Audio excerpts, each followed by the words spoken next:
গাজা খালি করতে যখন ইসরায়েলি বাহিনী নিরীহ ফিলিস্তিনিদের ওপর হামলা জোরদার করেছে, তখন তেল আবিবের কাছে $6.4 বিলিয়ন অস্ত্র বিক্রির উদ্যোগ নিয়েছে যুক্তরাষ্ট্র।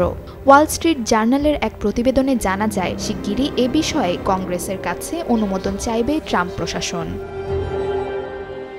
প্রস্তাবিত অস্ত্র বিক্রয়ের মধ্যে রয়েছে $3.8 বিলিয়ন মূল্যের 30টি AH-64 অ্যাপাচি হেলিকপ্টার এবং ইসরায়েলি সেনাবাহিনীর জন্য $1.9 বিলিয়ন 3250টি পদাতিক আক্রমণকারী যানবাহন। বিষয়টির সঙ্গে পরিচিত ব্যক্তিদের উদ্ধৃত করে প্রতিবেদনে বলা হয়, হাউস ফরেন অ্যাফেয়ার্স কমিটি এবং সিনেট ফরেন রিলেশনস কমিটির শীর্ষ 4 রিপাবলিকান এবং ডেমোক্র্যাট নেতার অনুমোদন চেয়েছে মার্কিন পররাষ্ট্র দপ্তর।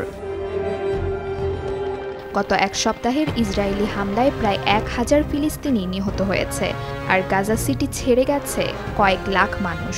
নতুন এই অস্ত্রের যোগান শুধু ফিলিস্তিনিদেরই নয়, আরব বিশ্বকেও চিন্তিত করে তুলেছে। কারণ এখন নেতানিয়াহুর নিশানায় শুধু গাজা নয়, টার্গেট করা হচ্ছে আরব দেশগুলোকে।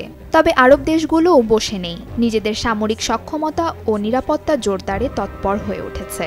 সামরিক জোট বা নতুন বাহিনী গঠনে আলোচনায় ব্যস্ত সময় পার করছেন আরব নেতারা। Nasin lover, channel 24।